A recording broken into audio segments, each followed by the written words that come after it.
Paz de Jesus, o amor de Maria. Essa é a juventude que vai transformar o nosso Brasil. Essa é a juventude que Deus está esperando assim ansiosamente para que tenha a sua manifestação. Hoje vocês foram escolhidos e escolhidas para estar aqui, porque Deus tem algo novo na vida de vocês. Quando eu vinha para cá, eu estava pensando assim, o que falar para os jovens? Porque uma linguagem de jovem, eu tenho 44 anos, né? Deixa eu me apresentar aqui, sou da comunidade católica Maranatá. Há 18 anos que eu sou um membro consagrado da comunidade, lá com o seu Martins. E minha esposa também é de lá, é formadora. Tenho 5 filhos, um pouquinho coisa não, né? Graças a Deus. Feijão tá caro, mas a gente está na batalha aí. Mas assim, a alegria de poder estar aqui.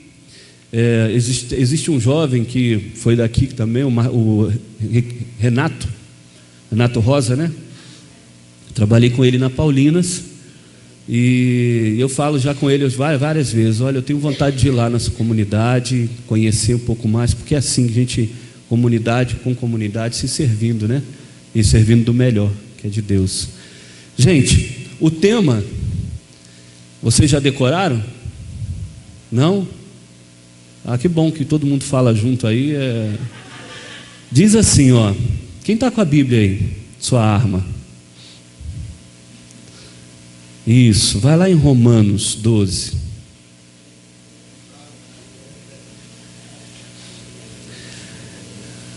Romanos 12, facinho de encontrar, logo depois do Gênesis, antes do Apocalipse. Você vai encontrar ali, entre essas duas citações. No capítulo 12, versículo 2: não vos conformeis com este mundo, mas transformai-vos pela renovação do vosso espírito, para que possais discernir qual é a vontade de Deus, o que é bom, o que lhe agrada, o que é perfeito. Não vos conformeis com esse mundo. E nós, quando a gente fala em mundo, fala de algo muito grande, né? Grandioso demais. Mas nós vamos hoje filtrar. O mundo que nós vamos falar hoje é o mundo que você vive, que eu vivo. É a nossa casa. Talvez quem trabalha é o trabalho, talvez quem estude é o estudo. Esse é o mundo que nós vamos conversar agora. E logo depois eu vou falar algo que aconteceu com um jovem, que era assim, novinho igual vocês, mas fez tanta besteira, mas graças a Deus, Deus veio e tomou de conta, né? Mas aí, esse mundo que nós precisamos transformar, não é virando as costas. A gente precisa de um batismo no Espírito Santo para que Ele possa cada dia nos ensinar mais. Eu não conheço a vida de vocês, mas sei que vocês, assim como eu, na idade de vocês, devem ter grandes problemas dentro de casa. Talvez falta de diálogo com o pai, com a mãe, talvez briga com os irmãos. Ninguém tem isso, né? O irmão é a coisa melhor do mundo. Talvez na escola você não está indo bem, mas você não tem ninguém para conversar. Sabe por quê? Porque as pessoas que você procura para conversar não são de confiança, e elas acabam espalhando o seu segredo, o seu sagrado para as pessoas. Tudo que você tem dentro do teu coração, meu irmão, minha irmã, é sagrado. É sagrado demais. Toda vez que você for falar com alguém daquilo que está dentro de você, escolha uma pessoa de Deus, porque aquilo que você vai botar para fora é sagrado. Ruim, ou péssimo, ou bom, é sagrado. A comunidade aqui acolhe vocês. Talvez vocês não tenham oportunidade de falar o que acontece dentro de casa por medo, mas quanto mais a gente fala, mais a gente é cativado por Deus a melhorar. Por isso, ser consagrado a Ele, a Nossa Senhora, ao Senhor Deus, é uma das nossas armas para que a gente possa lutar contra o poder do inimigo que está dentro de casa. Lá em Efésios diz assim: não é contra homens de carne e sangue que temos de lutar, mas contra os principados e potestades espalhados nesse mundo. Vocês estão bem? Sim ou não? Estão bem? Quem aqui já segue na igreja há bastante tempo?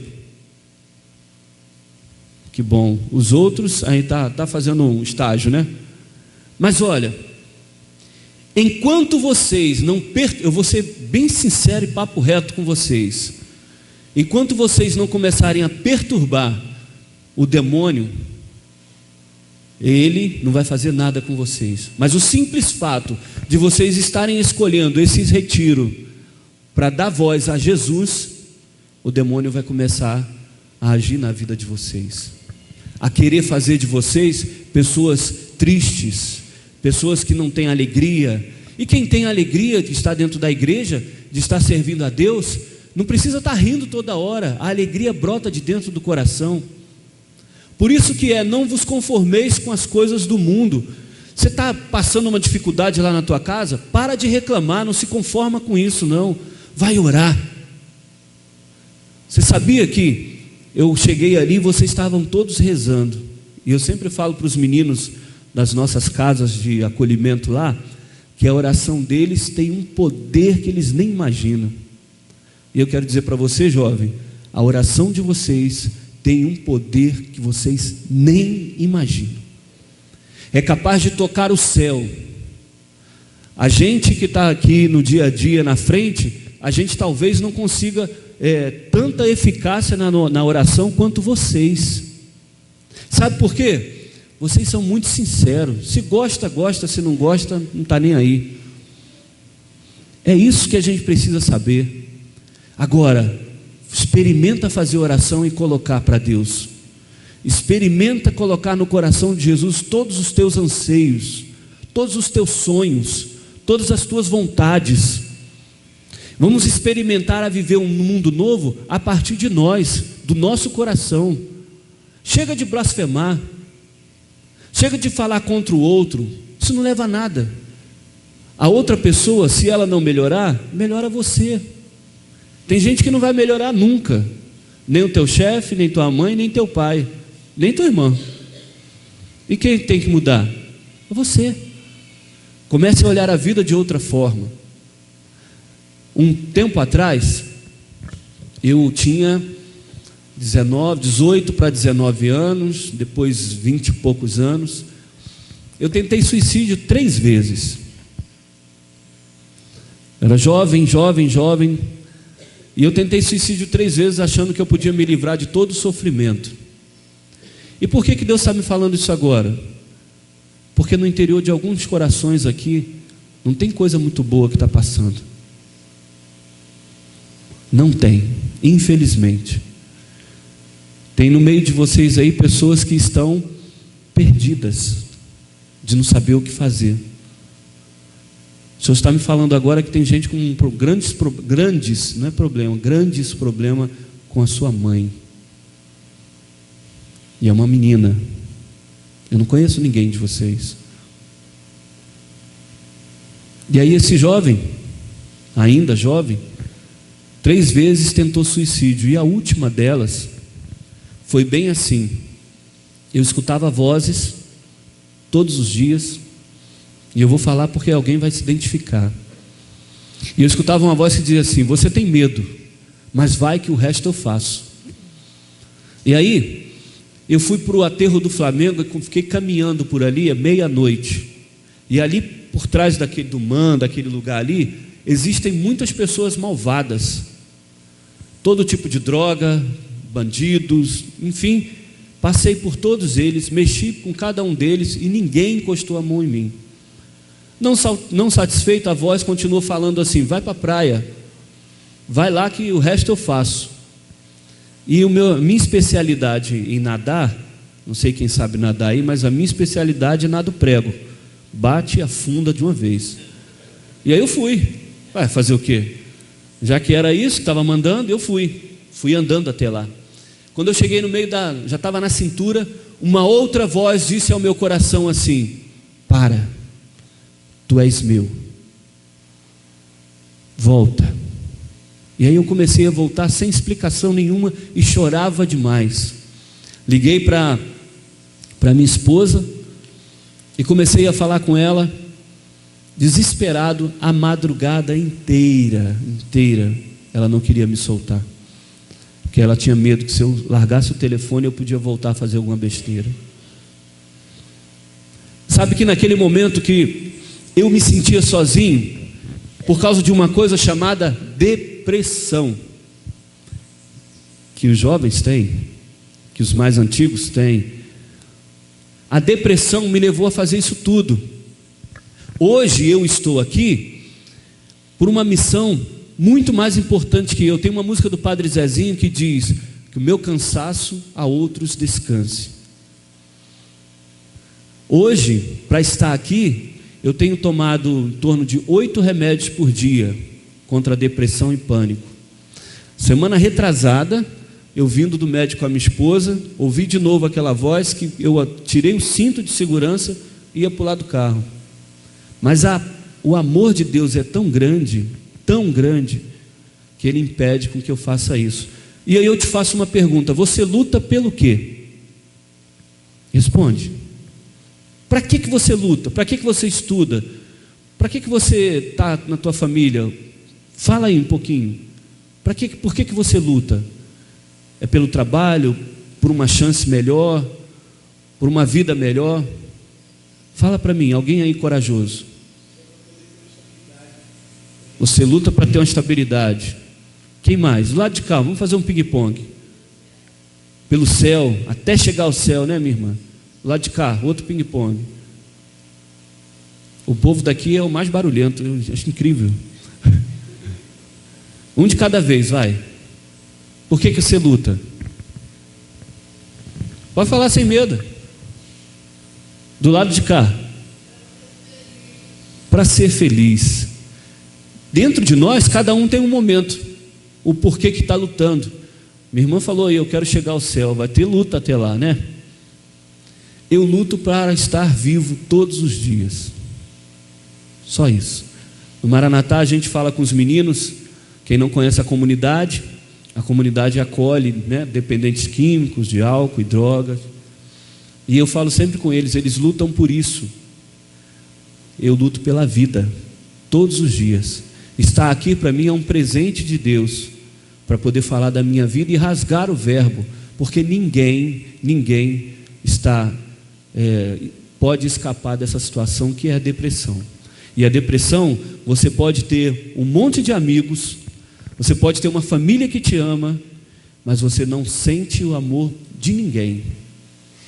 Mas você não consegue sentir o amor de ninguém e nem consegue amar aquela pessoa. Mas não é porque você é ruim, não, porque não consegue. Não consegue. E é isso que nós devemos lutar. Nunca ficar sozinho. Eu tive depressão, crise de pânico. Coisas que jovens como vocês podem ter. Coisas que jovens como vocês estão sujeitos a ter, porque vocês vão fazer a diferença. A necessidade que a gente tem de ser importante para a vida de Deus, para Deus, é muito grande. Enquanto vocês estão aqui, deve ter em torno de 40, mais ou menos. Enquanto vocês estão aqui, outros jovens na idade de vocês estão se matando. Outros jovens estão aí sofrendo, sabe por quê? Não tem aquela frase que quem se junta com porco farelo come? Você pode ter um baita de um amigo que o cara não é direito da vida, mas se chega alguma polícia, se chega sei lá quem for, a milícia, os bandidos, sei lá quem for, e você estiver perto deles, você morre também. Você vai também. Eu tenho muito coragem de falar sobre essa questão, porque um dos nossos filhos lá do Maranatá, ele ficou 9 meses bem, 9, e saiu e quis ir visitar os parentes lá no morro. Isso depois de 9 meses, ainda passou uns meses, 1 ano mais ou menos, ele voltou para visitar o pessoal. Sabe o que fizeram com ele? Mataram ele, porque ele foi procurar a vida velha. Hoje nós estamos escutando que Deus quer fazer um novo na nossa vida. Quando eu falei do sonho de vocês, de trabalho, ninguém tem intenção ou um sonho de servir nessa comunidade? Quem tem? Levanta sua mão. Que bom, minha filha. Que bom, porque sabe por quê? Porque são os braços que já estão cansados e que precisam de ajuda, precisam do novo. Precisa de jovens como vocês, porque vocês, quando falarem lá fora, as pessoas vão vir. Porque vocês, quando gritarem o nome de Jesus, as pessoas vão sentir. Porque vocês vieram para fazer a diferença. E essa diferença, ela precisa estar feita sempre, a começar no coração. Repito e guardem bem isso: a oração de vocês chega ao céu mais rápido do que a gente imagina. E Deus age mais rápido do que a gente pensa. Você pode não estar entendendo nada que está acontecendo nesses 3 dias, dessa revolução toda no teu coração. Mas daqui a pouco, quando encerrar o retiro, é que você vai começar a tua vida nova, exercitando aquilo que Deus falou. Esse jovem, por conta da depressão, e na última vez que ele tentou suicídio também, foi apresentado aos médicos, né? E médico nenhum conseguia saber dar jeito. Até que teve um médico que falou assim: o grau de depressão está tão grande, que se esse remédio não melhorar, eu vou ter que te dar descargas elétricas na cabeça. Porque o pensamento só era disso. Agora você vê, como é que a gente pode fazer? Se Deus quer a mudança em nós para que possamos ser um novo para o mundo, e a gente acaba não mudando, a gente acaba indo para o lado errado. Muitos jovens são conhecidos como os verdadeiros Jonas, né? O Senhor falou assim: olha, vai para esse lado aqui, e aí o cara vai para o outro lado, e vai fazendo um monte de besteira do outro lado, até estar no ponto onde Deus quer, e ali sim vai começar a dar frutos. Vocês conhecem a leitura de Jonas? Que é o tal que foi engolido pelo peixe. Foi desobediente, Deus mandou ir para um lado, ele foi para o outro, e por causa da desobediência causou tantos problemas. Voltando à tua casa, é o que tem de melhor para você. O pai, a mãe podem até não prestar, não valer nada, mas é o que tem de melhor para você. Ninguém mais vai ser melhor do que eles. E como está na Bíblia: honra teu pai e tua mãe, e terás vida longa. O teu pai, e aí entra o meu testemunho também. Quando eu tinha 14 anos de idade, eu tinha meu pai como um verdadeiro ídolo, sabe? Seu pai é flamenguista? Por que você é flamenguista? Por causa dele. Quem mais torce para o mesmo time do pai aqui por causa dele? Aí. Quando seu pai amarra o cadastro do sapato, alguma coisa, vocês já observaram isso? O jeito de falar do seu pai ou da sua mãe, as meninas aí, vocês costumam a copiar? Tudo que a gente faz dentro de casa, querendo ou não, a gente vai copiando o pai. Eu aprendi a amarrar o cadastro do jeito que o meu pai fazia. Eu sou Flamengo porque meu pai também é Flamengo. Era. E o meu nome, Arilson, é porque era de um jogador do Flamengo de 1974. E aí, gente, tudo a gente vai copiando. Tudo. A gente vai copiando os gestos do pai. E se for bom, ou também se for ruim. A gente vai copiando, sabe por quê? Porque ele é nosso ídolo. Mas quantas das vezes a gente fala tanta besteira para o pai e para a mãe, né? Aí eu repeti de série, estava com 14 anos, já atrasado nas aulas, mas repeti. E a partir daquele momento eu escutei do meu pai assim: a partir de hoje você não é mais o meu filho, eu não te reconheço como nada. Aí a minha casa caiu. E desses 14 anos, eu tive um afastamento muito grande do meu pai, e eu ganhei assim, um ódio tão grande dele, porque eu falava a todo instante: eu vou lutar para provar para ele que eu posso fazer tudo sem ele. Não tente fazer isso. Você não pode ir a lugar nenhum sozinho. A gente canta isso: sozinho eu não posso mais. E eu trabalhei numa empresa em que todas as vezes que eu era promovido, eu falava com a minha mãe assim: esfrega isso na cara dele, que é para ele saber que eu não preciso dele. E assim foram longos anos. Sabe por quê? Meu pai bebia muito, e era só cachaça, não era cerveja não. Eu, desde os 7 anos de idade, eu conduzia, ficava pegando o meu pai na rua e levando para dentro de casa. E quando chegava dentro de casa, eu sou de Brasília, a gente morava lá. Quando chegava dentro de casa, isso 10 horas da manhã de um domingo, assim, um domingo lindo, minhas irmãs brincando. E aí quando chegava aquele momento, eu tinha que pegar as minhas irmãs e botar dentro do quarto. Antes dele chegar, minha mãe fechava todas as janelas e portas para ficar bem escuro. E aí quando ele entrava, a gente ficava rezando para ele dormir logo, porque quando ele não dormia, ele queria bater na minha mãe, ele queria me bater, ele queria quebrar todas as coisas, todos. E eu convivi assim dos 7 até os 20, 30 e tantos anos. Você sabe o que é chegar num domingo de manhã, você está brincando na rua e de repente você vê que ele está vindo ali, você corre, se esconde dentro de casa. Muitas das vezes eu ficava com as minhas 2 irmãs embaixo do meu braço e botava elas quietinha e a minha mãe tentando acalmar meu pai. Mas aí eu vou te dizer, foi o pai que Deus me deu. Eu tinha ódio? Eu estava com ódio naquela época, mas foi o pai que Deus me deu. Eu comecei a orar, comecei a clamar ao Senhor por ele, e eu tive 2 anos maravilhosos com meu pai, porque ele largou a bebida, quando a gente já estava aqui no Rio. E eu lembro que toda quinta-feira, todo sábado, melhor dizendo, eu ia para lá, comprava um bolinho e a gente comia aquele bolinho. E falava sobre o Flamengo, e ele falava, esse Luiz Antônio é ruim demais, não sei o quê, e era ruim mesmo, né? Aí, aquela coisa toda, e de repente, isso foi numa quinta, quando foi no sábado, eu recebi uma ligação da minha irmã, falou, nosso pai não está bem não. Como a minha irmã era meio pancadinha, eu falei, não escutei muito, e depois de sair do trabalho, liguei para ela. Ela meu pai, nosso pai está sendo levado para lá, para o Salgado Filho. Eu fui para lá. E aí eu vou te dizer uma outra coisa.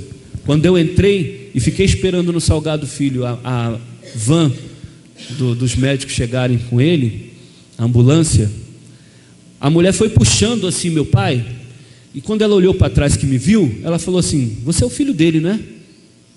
Eu falei, sou sim. Nossa, parece muito.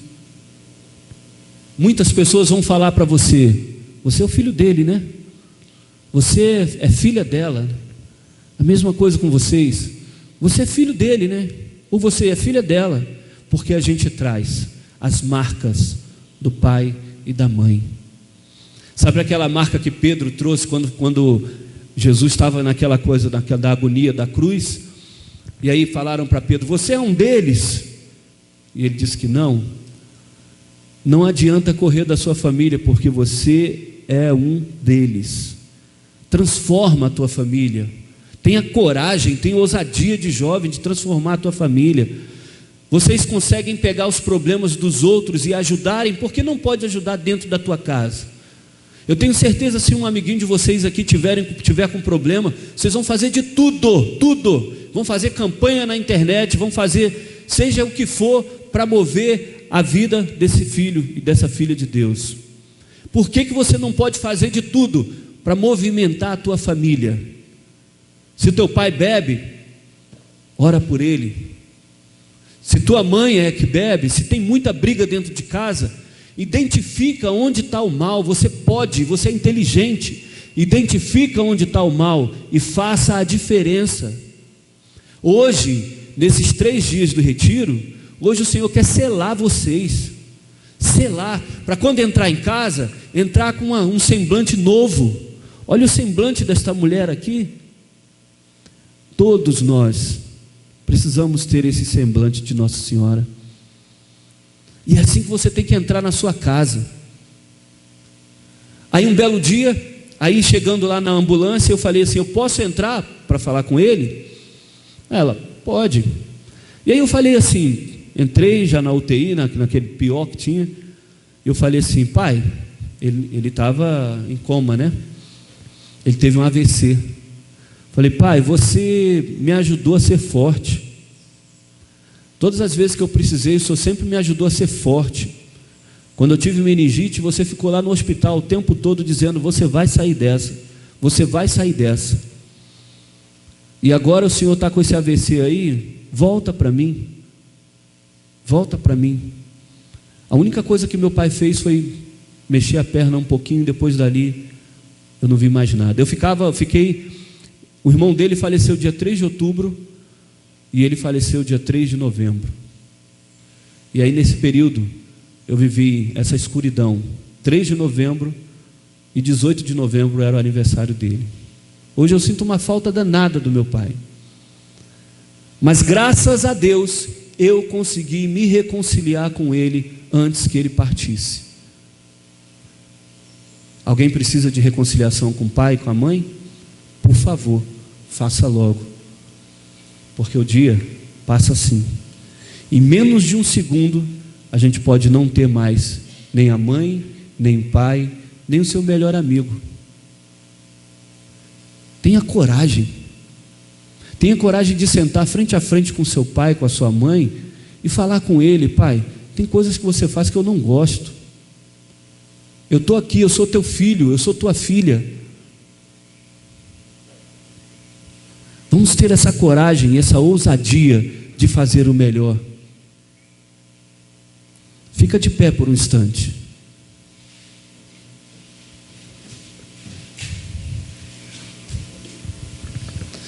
Você que tem problema com seus pais, não precisa levantar a mão não.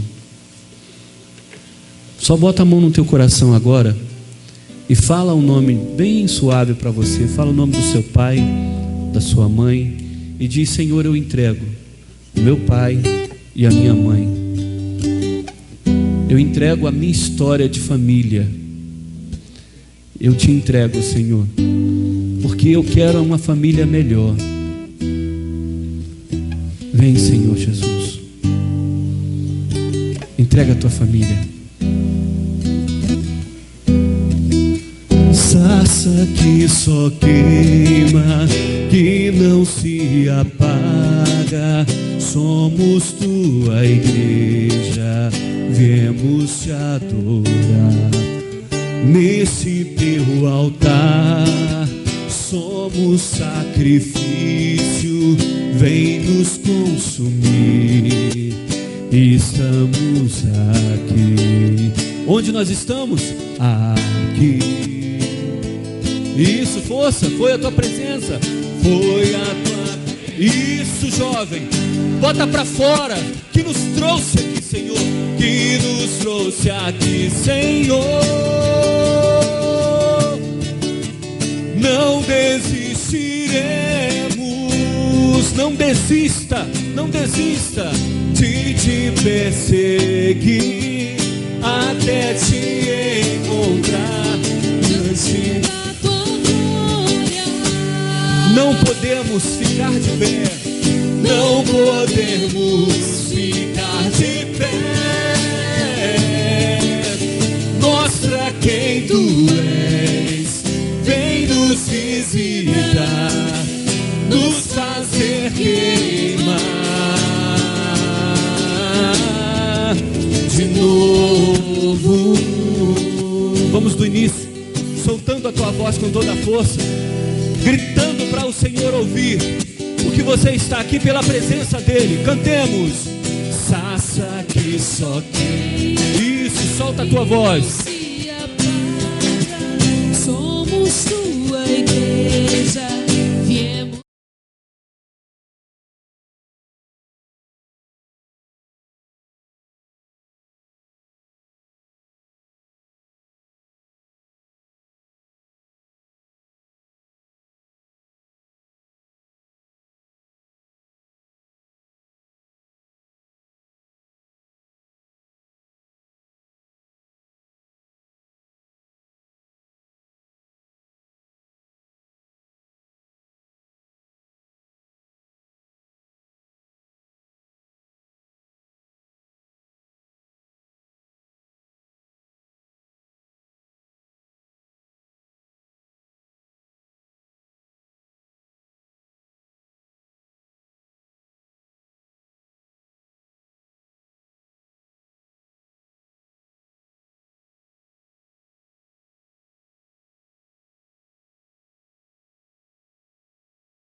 vocês, quando gritarem o nome de Jesus, as pessoas vão sentir, porque vocês vieram para fazer a diferença, e essa diferença ela precisa estar feita sempre, a começar no coração. Repito e guardem bem isso: a oração de vocês chega ao céu mais rápido do que a gente imagina, e Deus age mais rápido do que a gente pensa. Você pode não estar entendendo nada que está acontecendo nesses 3 dias, dessa revolução toda no teu coração, mas daqui a pouco, quando encerrar o retiro, é que você vai começar a tua vida nova, exercitando aquilo que Deus falou. Enquanto vocês estão aqui, outros jovens na idade de vocês estão se matando. Outros jovens estão aí sofrendo, sabe por quê? Não tem aquela frase que quem se junta com porco farelo come? Você pode ter um baita de um amigo que o cara não é direito da vida, mas se chega alguma polícia, se chega o, sei lá quem for, a milícia, os bandidos, sei lá quem for, e você estiver perto deles, você morre também. Por conta da depressão, e na última vez que ele tentou suicídio também, foi apresentado aos médicos, né? E médico nenhum conseguia saber dar jeito, até que teve um médico que falou assim: você, o grau de depressão está tão grande, que se esse remédio não melhorar, eu vou ter que te dar descargas elétricas na cabeça, porque o pensamento só era disso. Agora você vê, como é que a gente pode fazer? Se Deus quer a mudança em nós para que possamos ser um novo para o mundo, e a gente acaba não mudando, a gente acaba indo para o lado errado. Muitos jovens são conhecidos como os verdadeiros Jonas, né? O Senhor falou assim: olha, vai para esse lado aqui, e aí o cara vai para outro lado, e vai fazendo um monte de besteira do outro lado, até estar no ponto onde Deus quer, e ali sim vai começar a dar frutos. Vocês conhecem a leitura de Jonas? Que é o tal que foi engolido pelo peixe. Foi desobediente, Deus mandou ir para um lado, ele foi para o outro, e por causa da desobediência causou tantos problemas. Voltando à tua casa,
o pai, a mãe podem até não prestar, não valer nada, mas é o que tem de melhor para você. Ninguém mais vai ser melhor do que eles. E como está na Bíblia, honra teu pai e tua mãe, e terás vida longa. O teu pai, e aí entra o meu testemunho também. Quando eu tinha 14 anos de idade, eu tinha meu pai como um verdadeiro ídolo, sabe? Seu pai é flamenguista? O pai amarra o cadastro do sapato, alguma coisa, vocês já observaram isso?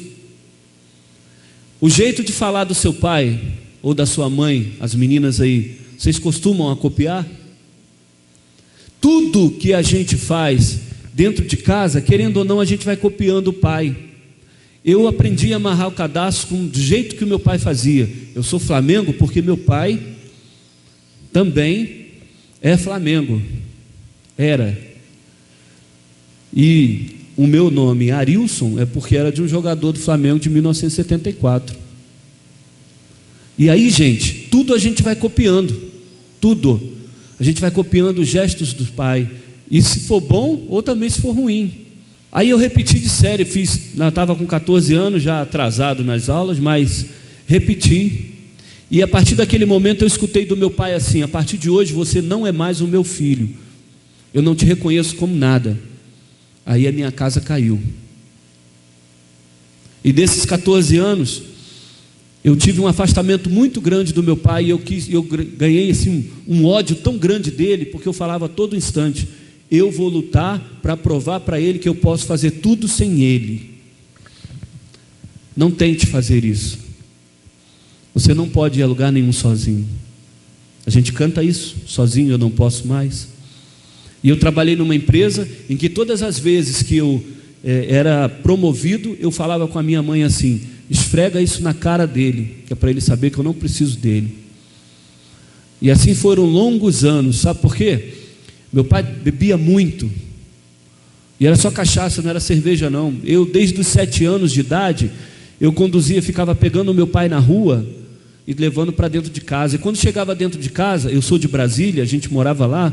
Quando chegava dentro de casa, isso 10 horas da manhã de um domingo, assim, um domingo lindo, minhas irmãs brincando. E aí quando chegava aquele momento, eu tinha que pegar as minhas irmãs e botar dentro do quarto.